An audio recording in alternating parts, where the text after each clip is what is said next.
मैं कौन हूँ? आत्म अन्वेषण से जुड़े प्रश्नोत्तर का संग्रह है। ये प्रश्न 1902 में श्री शिव प्रकाशम पिल्लै द्वारा भगवान रमन महर्षि से पूछे गए थे। भगवान उस समय विरूपाक्ष गुफा में मौन अवस्था में थे।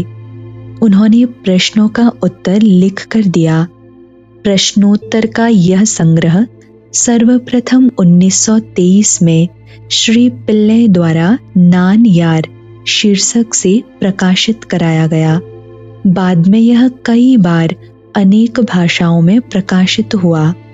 मैं कौन हूँ में भगवान रमन महर्षि से पूछे गए 28 प्रश्न और उनके उत्तर हैं।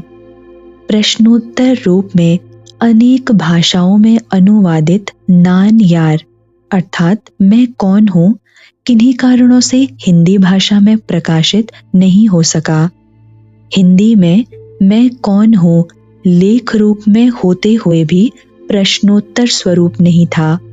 भगवान के अनुग्रह से हिंदी भाषा में प्रश्नोत्तर रूप यह ग्रंथ प्रथम बार प्रकाशित किया जा रहा है।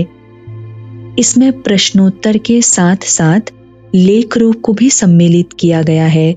हमें विश्वास है कि मैं कौन हूँ के शोध एवं बोध पर आधारित इस ग्रंथ का राष्ट्रभाषा हिंदी में प्रकाशन असंख्यों का मार्गदर्शन करेगा। सभी जीव दुख रहित शाश्वत सुख की इच्छा रखते हैं तथा हर किसी में देखा गया है कि उसे स्वयं के प्रति सर्वाधिक प्रेम होता है। सुख ही प्रेम का कारण है। वह सुख जो स्वयं का स्वभाव है और जिसकी अनुभूति मन रहित गहन निद्रा की अवस्था में होती है की प्राप्ति के लिए व्यक्ति को अपने स्वयं को जानना चाहिए।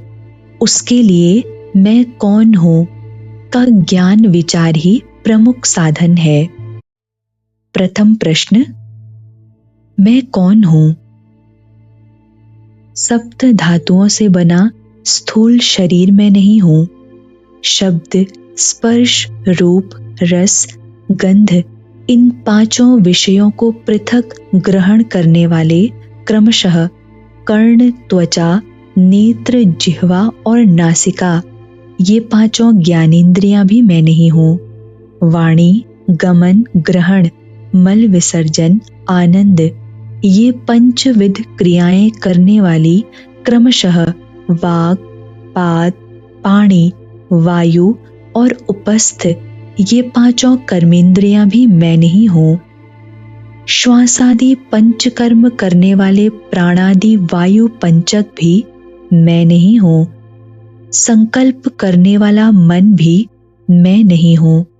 सर्व विषयों एवं सर्व कर्मों से रहित तथा केवल विषय वासनाओं से युक्त अज्ञान भी मैं नहीं हूँ। यदि मैं इनमें से कोई नहीं हूँ तो मैं कौन हूँ? उपरोक्त सभी को नीति नीति से निरस्त करने के बाद जो केवल चैतन्य बचता है वह मैं हूँ। उस चैतन्य का स्वरूप क्या है? चैतन्य का स्वरूप सच्चिदानंद है। स्वरूप का दर्शन कब होगा? जब दृश्य जगत का लोप होता है तो स्वरूप का बोध होता है जो दृष्टा है। क्या दृश्य जगत के बोध अथवा प्रतिभास के साथ स्वरूप दर्शन नहीं हो सकता? नहीं। क्यों? दृष्टा और दृश्य रज्जु और सर्प जैसे हैं। जैसे कि रस्सी का ज्ञान जो आधार है तब तक उदित नहीं होगा जब तक कि काल्पनिक सर्प का मिथ्या ज्ञान नहीं चला जाता। उसी प्रकार स्वरूप दर्शन जो आधार है की प्राप्ति तब तक नहीं हो सकती जब तक कि कल्पित जगत दृष्टि का विनाश नहीं हो जाता। दृश्य जगत बोध का नाश कब होगा? मन जो सभी ज्ञान अनुभवों एवं समस्त कर्मों का कारण है के लीन होने पर जगत का लोप हो जाएगा। मन का स्वरूप क्या है? जिसे मन कहते हैं वह आत्मा में निवास करने वाली आश्चर्यजनक शक्ति है। इसी से सभी विचार उदित होते हैं। विचारों के अतिरिक्त मन जैसी कोई चीज है ही नहीं, इसलिए विचार मन का स्वरूप है। विचारों के अतिरिक्त जगत का कोई अलग अस्तित्व नहीं है। गहन निद्रा में जब कोई विचार नहीं होता तब कोई जगत भी नहीं होता है। जागृत एवं स्वप्न की अवस्थाओं में जब विचार होते हैं तब जगत भी होता है। जैसे मकड़ी स्वयं जाल बुनती तथा पुनः उसे वापस खींच लेती है, उसी प्रकार मन जगत को प्रतिबिंबित करता है तथा पुनः स्वयं में स्थिर कर लेता है। मन जब स्वरूप के बाहर आता है तो जगत प्रकट होता है। इसलिए जब जगत प्रकट होता है तब स्वरूप प्रकाशित नहीं होता, और जब स्वरूप प्रकाशित होता है तब जगत प्रकट नहीं होता। जब कोई मन के स्वरूप की खोज करता है तो मन विलुप्त हो जाता है और आत्मा ही रह जाता है। निरंतर मन का अस्तित्व सदैव किसी स्थूल पर अवलंबित है, वह अकेला नहीं रह सकता। यह मन है जिसे सूक्ष्म शरीर या जीव कहते हैं। मन के स्वरूप को समझने के लिए अन्वेषण का पथ क्या है? शरीर में जो मैं के रूप में उदित होता है वह मन है। जब कोई खोज करता है कि सर्वप्रथम मैं का विचार शरीर में कहाँ से उदित होता है, तो उसे पता चलता है कि यह हृदय से उदित होता है। वह मन के उदित होने का स्रोत है। यदि कोई लगातार मैं सोचता है तो भी वह उस स्थान पर पहुंच जाएगा। मन में उदित होने वाले समस्त विचारों में मैं का विचार प्रथम है। प्रथम व्यक्ति सर्वनाम के उदित होने के बाद ही द्वितीय एवं तृतीय सर्वनाम प्रकट होते हैं। प्रथम वैयक्तिक सर्वनाम के बिना द्वितीय या तृतीय नहीं हो सकते। मन स्थिर कैसे होगा? मैं कौन हूं के अन्वेषण द्वारा ही मन शांत होगा। मैं कौन हूं का विचार सभी अन्य विचारों को नष्ट कर देगा तथा जिस प्रकार शव जलाने के लिए प्रयुक्त डंडा अंत में स्वयं भी जल जाता है, उसी प्रकार यह स्वयं भी नष्ट हो जाता है। तब वहां स्वरूप दर्शन होता है। मैं कौन हूं के विचार को सदैव पकड़े रहने का तरीका क्या है? जब दूसरे विचार उदित होते हैं तो व्यक्ति को उन पर ध्यान नहीं देना चाहिए, बल्कि अन्वेषण करना चाहिए कि वे विचार किसके लिए उदित होते हैं। चाहे जितने भी विचार उदित होते हों तो क्या फर्क पड़ता है। जैसे ही कोई विचार उदित होता है, व्यक्ति को तत्परता से खोज करनी चाहिए कि किसके लिए यह विचार उदित हुआ। उत्तर आएगा मेरे लिए। इस पर जब व्यक्ति खोज करता है कि मैं कौन हूं, तो मन अपने स्रोत में वापस चला जाता है और उदित हुआ विचार शांत हो जाता है। इसके बारंबार अभ्यास से मन अपने स्रोत में रहने की दक्षता विकसित कर लेता है। मन जो सूक्ष्म है, जब बुद्धि एवं ज्ञानेंद्रियों के द्वारा बाहर जाता है तो स्थूल नाम रूप प्रकट होते हैं, और जब यह हृदय में निवास करता है तो नाम रूप विलुप्त हो जाते हैं। मन को बाहर जाने से रोककर उसे हृदय में स्थिर करने को अहम मुख या अंतर्मुखी होना कहते हैं। मन को हृदय से बाहर जाने देने को बहिर्मुखी होना कहते हैं। इस प्रकार जब मन हृदय में निवास करता है तो मैं, जो सभी विचारों का मूल है, लुप्त हो जाता है और सदैव अस्तित्वमान स्वरूप प्रकाशित होता है। व्यक्ति चाहे जो भी करे, उसे बिना मैं के, अहंकार के करना चाहिए। जब कोई इस प्रकार से कर्म करता है तो उसके समक्ष सब कुछ शिव स्वरूप के रूप में प्रकट होगा। क्या मनोनिग्रह के दूसरे उपाय नहीं है? आत्म विचार के अतिरिक्त कोई उपयुक्त उपाय नहीं है। यदि दूसरे उपायों से मन नियंत्रण का प्रयास किया जाता है तो लगता है कि मन नियंत्रित है, किंतु वह पुनः प्रकट हो जाता है। प्राणायाम के द्वारा भी मन स्थिर हो जाएगा, किंतु वह तभी तक नियंत्रित रहेगा जब तक कि प्राण नियंत्रित है, और जब श्वसन आरंभ होता है तो मन पुनः गतिशील हो जाता है तथा संचित वासनाओं के अनुरूप भटकेगा। मन और प्राण दोनों ही का स्रोत एक ही है। निश्चित ही विचार मन का स्वरूप है। मैं का विचार मन का प्रथम विचार है और यही अहंकार है। जहां से अहंकार उत्पन्न होता है वहीं से श्वसन भी आरंभ होता है। इसलिए जब मन स्थिर होता है तो श्वास नियंत्रित हो जाता है, और जब श्वास नियंत्रित होता है तो मन स्थिर हो जाता है। किंतु सुषुप्ति में यद्यपि मन स्थिर रहता है, किंतु श्वास नहीं रुकता है। यह ईश्वरी इच्छा के कारण है, ताकि शरीर सुरक्षित रहे और लोग यह नहीं समझें कि यह मर गया है।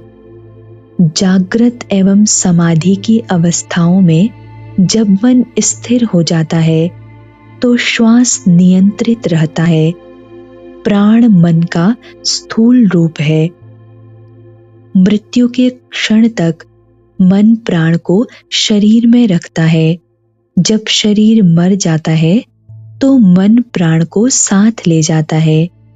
इसलिए प्राणायाम का अभ्यास मनोनिग्रह में सहायक तो है, किंतु यह मन का नाश नहीं करता। प्राणायाम की तरह मूर्ति ध्यान, मंत्र जप, आहार नियमन आदि मन को स्थिर करने में सहायक है। मूर्ति ध्यान एवं मंत्र जप से मन एकाग्र हो जाता है। मन का स्वभाव है सदा चंचल रहना। जैसे सदा हिलते रहने वाले हाथी की सूंड में यदि एक जंजीर दे दी जाए तो वह हाथी जैसे किसी दूसरी चीज को पकड़ने का प्रयत्न किए बिना उस जंजीर को ही पकड़े चलता रहता है। उसी प्रकार मन को भी किसी नाम या रूप, ईश्वर में अनुसक्त रहने के अभ्यास से जोड़ा जाए तो वह उसी को ग्रहण किए रहेगा। मन जब असंख्य विचारों के रूप में फैलता है तो प्रत्येक विचार अत्यंत बलहीन होता है, किंतु विचारों के लुप्त होते होते ही मन एकाग्र एवं बलवान हो जाता है। ऐसे मन के लिए आत्म अन्वेषण सरल हो जाता है। सकल नियमों में श्रेष्ठ मित एवं सात्विक आहार है। इन नियमों के पालन से मन में सद्गुण की वृद्धि होती है, जो आत्म अन्वेषण में सहायक होगा। समुद्र की लहरों की भांति संचित विषय वासनाओं के असीमित विचार प्रकट होते हैं। ये सब कब नष्ट होंगे? स्वरूप ध्यान तीव्र होते ही वे विचार क्रमशः नष्ट हो जाएंगे। क्या आदिकाल से चली आ रही विषय वासनाओं का विनष्ट होना तथा स्वरूप मात्र बनकर रहना संभव है? यह संभव है या नहीं, संदेह को स्थान दिए बिना निरंतर स्वरूप ध्यान में सुदृढ़ रहना चाहिए।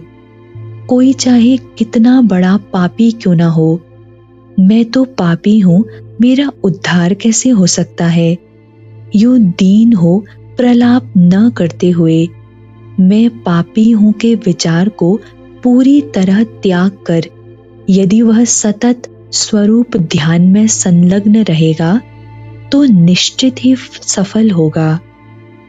शुभ मन और अशुभ मन ऐसे दो मन नहीं है, मन एक ही है। वासनाएं ही शुभ एवं अशुभ दो तरह की होती हैं। मन जब शुभ वासनाओं के वशीभूत होता है तब उसे शुभ मन कहते हैं, और जब अशुभ वासनाओं के वशीभूत रहता है तब वह अशुभ मन कहलाता है। प्रपंच विषयों में मन नहीं लगाना चाहिए तथा उसे दूसरे के कार्यों में हस्तक्षेप नहीं करना चाहिए। दूसरे लोग कितने भी बुरे क्यों ना हो, उनसे द्वेष नहीं करना चाहिए। राग द्वेष दोनों त्याज्य हैं। दूसरे को जो कुछ दिया जाता है वह सब अपने आप को दिया जाता है। इस सत्य को जान लेने के बाद भला कौन दूसरों को नहीं देना चाहेगा। अहंता के उदित होने से सब कुछ उदित होगा, अहंता के विलीन होने से सब कुछ विलीन हो जाएगा। हम जितना अधिक विनम्र हो आचरण करेंगे उतना ही अधिक हमारा हित होगा। मन को निग्रहित करके कोई कहीं भी रह सकता है। आत्म अन्वेषण का अभ्यास कब तक करना चाहिए? जब तक मन में विषय वासनाएं रहती हैं तब तक मैं कौन हूं का अन्वेषण आवश्यक है। ज्यों-ज्यों विचार उठते हैं त्यों-त्यों उनके उत्पत्ति स्थान में ही आत्म अन्वेषण द्वारा उन सब का नाश करना चाहिए। आत्म स्वरूप की प्राप्ति तक यदि कोई निरंतर स्वरूप स्मरण में रहेगा तो यह एक साधना ही पर्याप्त है। जब तक दुर्ग के भीतर शत्रु हैं तब तक वे उससे बाहर आते रहेंगे। ज्यों-ज्यों वे बाहर आते हैं तथा उन्हें मारते रहें तो दुर्ग हस्तगत हो जाएगा।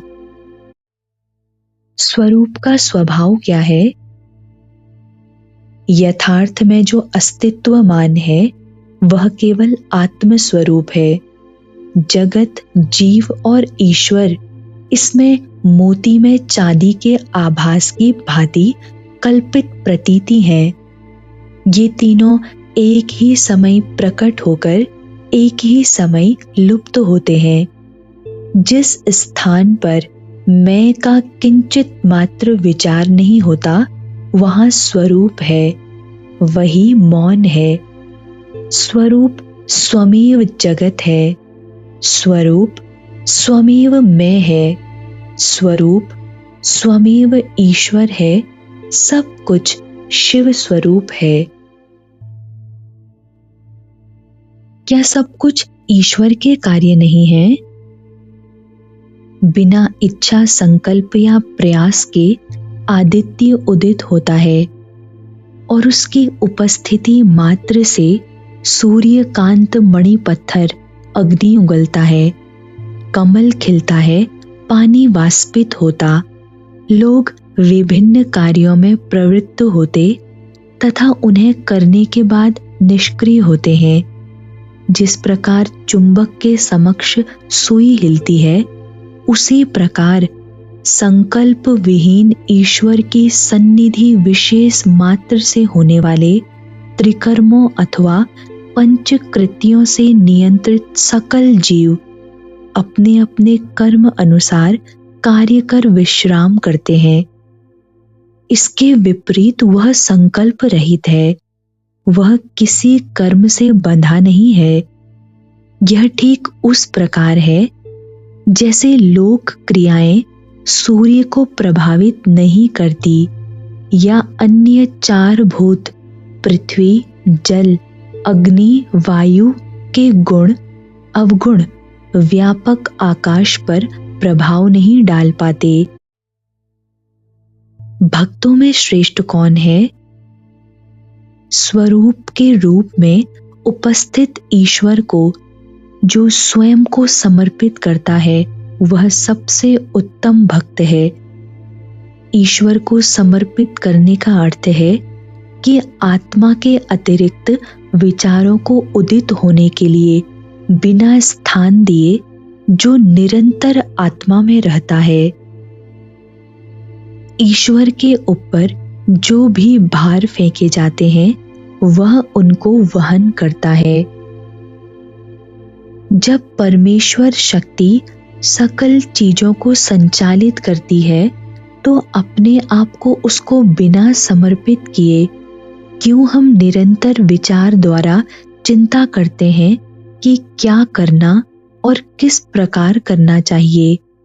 हम जानते हैं कि रेलगाड़ी सभी बोझ ले जाती है, इसलिए उसके भीतर प्रवेश करने के उपरांत हमें छोटा भार रेलगाड़ी में रखकर आराम अनुभव करने की जगह तकलीफ सहते हुए अपना सामान सिर पर क्यों लादे रहना चाहिए? वैराग्य क्या है? जैसे ही विचार उदित होते हैं उन्हें उनके जन्म स्थान पर उनका बिना कोई चिन्ह छोड़े तुरंत नष्ट कर देना वैराग्य है। जैसे एक गोताखोर अपने कटी पर एक पत्थर बांधे समुद्र के तल पर तैरता है तथा वहां से मोती प्राप्त करता है, उसी प्रकार हम में से प्रत्येक को वैराग्य द्वारा अपने स्वयं के भीतर गोता लगाना चाहिए तथा आत्मा रूपी मोती प्राप्त करना चाहिए। क्या ईश्वर या गुरु किसी जीव को मुक्ति नहीं दे सकते? ईश्वर या गुरु केवल मुक्ति का मार्ग दिखाएंगे, वे स्वयं जीव को मुक्ति की अवस्था में नहीं ले जा सकते। वास्तव में ईश्वर एवं गुरु भिन्न नहीं है। जिस प्रकार चीते के जबड़े में आया शिकार बाहर नहीं निकल पाता, उसी प्रकार जो गुरु की अनुकंपा दृष्टि की परिधि में आ गए हैं वे नष्ट नहीं होंगे बल्कि गुरु द्वारा रक्षित होंगे। यद्यपि हर किसी को ईश्वर या गुरु द्वारा दर्शाए गए मार्ग पर स्वयं प्रयत्न करना एवं मुक्ति प्राप्त करनी चाहिए। स्वयं को स्वयं के ज्ञान चक्षु द्वारा जानना है, कोई किसी दूसरे के चक्षु द्वारा कैसे जान सकता है? क्या वह जो राम है उसको यह जानने के लिए कि वह राम है एक दर्पण की आवश्यकता होती है? मुक्ति की इच्छा रखने वाले को क्या तत्वों का अन्वेषण करना चाहिए? जिस प्रकार कोई कूड़े को फेंकना चाहता है तो उसे उसका विश्लेषण करने या यह देखने के लिए कि वह क्या है की आवश्यकता नहीं होती है। उसी प्रकार जो अपने स्वयं को जानना चाहता है तो उसे स्वरूप को ढकने वाले तत्वों को निरस्त करने के स्थान पर उनकी संख्या गिनने की या उनकी विशेषताएं जानने की आवश्यकताएं नहीं है। संसार को स्वप्न जैसा मानना चाहिए। क्या जागृत एवं स्वप्न में कोई भेद नहीं है? जागृत की अवस्था दीर्घ तथा स्वप्न की क्षणिक होती है। इसके अतिरिक्त उनमें कोई भेद नहीं है।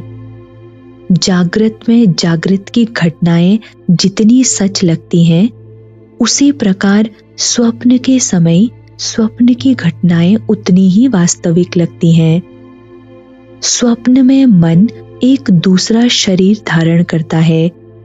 जागृत एवं स्वप्न दोनों ही अवस्थाओं में नाम रूप के विचार क्रमशः आते रहते हैं। क्या मुमुक्षु के लिए पुस्तकें पढ़ना उपयोगी है? सभी शास्त्र कहते हैं कि मुक्ति पाने के लिए मन को निग्रहित करना चाहिए। उनके उपदेशों का सार है कि मन को शांत करना चाहिए। एक बार इसे समझ लेने पर पुस्तकों के अत्यधिक अध्ययन की कोई आवश्यकता नहीं है। मन को स्थिर करने के लिए अपने स्वयं के भीतर केवल अन्वेषण करना चाहिए कि वह स्वयं क्या है। यह अन्वेषण पुस्तकों में कैसे किया जा सकता है? अपने स्वयं की ज्ञान दृष्टि से अपनी आत्मा को जानना चाहिए। स्वरूप पंच कोशों के भीतर है, किंतु पुस्तकें उनके बाहर है। जब अपने स्वयं का अन्वेषण पंच कोशों के निरस्तीकरण से करना है, तो क्या इसको पुस्तकों में करना व्यर्थ नहीं है? एक समय आएगा जब उसे समस्त सीखी हुई चीजों को भूलना होगा। सुख क्या है? सुख आत्मा का सहज स्वभाव है। सुख एवं स्वरूप अलग नहीं है। संसार की किसी वस्तु में कोई सुख नहीं है। हम अपने अविवेक के कारण कल्पना करते हैं कि प्रपंच वस्तुओं से सुख प्राप्त करते हैं। मन जब बहिर्मुखी होता है तो दुख अनुभव करता है। वास्तव में जब इसकी इच्छाएं पूर्ण होती हैं तो यह अपने स्रोत स्थान पर वापस लौटता है तथा केवल आत्म सुख अनुभव करता है, जो कि आत्मा है। इसी प्रकार की स्थिति गहरी नींद, समाधि या मूर्छा की अवस्था में होती है।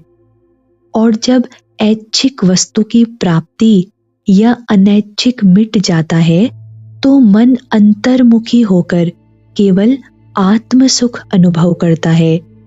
किंतु इस प्रकार मन बिना आराम के निरंतर विचलित रहता, क्रमशः आत्मा के बाहर जाता, पुनः वापस लौटता है। पेड़ के नीचे छाया सुखकर लगती है, जबकि खुले स्थान की गर्मी सहन नहीं होती। एक जो सूर्य की तपिश में छाया छोड़कर भटकता है तथा वापस छाया में लौटता है, अविवेकी है। एक विवेकी व्यक्ति स्थायी रूप से छाया में रहता है।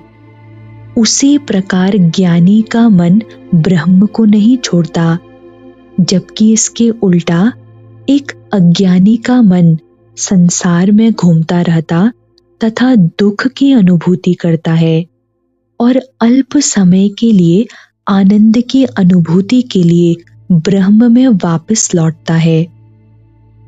वास्तव में जिसे जगत कहा गया है वह केवल विचार है। जब जगत विलुप्त होता, जब कोई विचार नहीं रहता, तो मन आनंद की अनुभूति करता है, और जब जगत प्रकट होता है तो उसे दुखों की अनुभूति होती है। ज्ञान दृष्टि क्या है? मौन रहना ज्ञान दृष्टि है। मौन रहने का अर्थ मन को आत्म स्वरूप में लीन करना है। यह अवस्था ही ज्ञान दृष्टि कहलाती है। दूसरों के विचार पढ़ना या जानना, भूत, भविष्य एवं वर्तमान का त्रिकाल ज्ञान, दूर देशों के पदार्थों को जानना या ग्रहण करना, इन सब को कभी ज्ञान दृष्टि नहीं कहा जा सकता। वैराग्य तथा ज्ञान के बीच क्या संबंध है? वैराग्य स्वयं ज्ञान है। वैराग्य एवं ज्ञान अलग नहीं है, वस्तुतः दोनों एक हैं। वैराग्य आत्मा से मन को किसी वस्तु की ओर ले जाने से रोकता है। ज्ञान का अर्थ आत्मा के अतिरिक्त किसी वस्तु का प्रकट न होना है। दूसरे शब्दों में किसी अन्य चीज में प्रवृत्त न होना वैराग्य है। स्वरूप का कभी परित्याग न करना ज्ञान है। अन्वेषण एवं ध्यान में क्या भेद है? स्वयं की आत्मा में मन को स्थित करना अन्वेषण है। हम स्वयं ब्रह्म है, सच्चिदानंद है का निरंतर भाव ध्यान है। मुक्ति क्या है?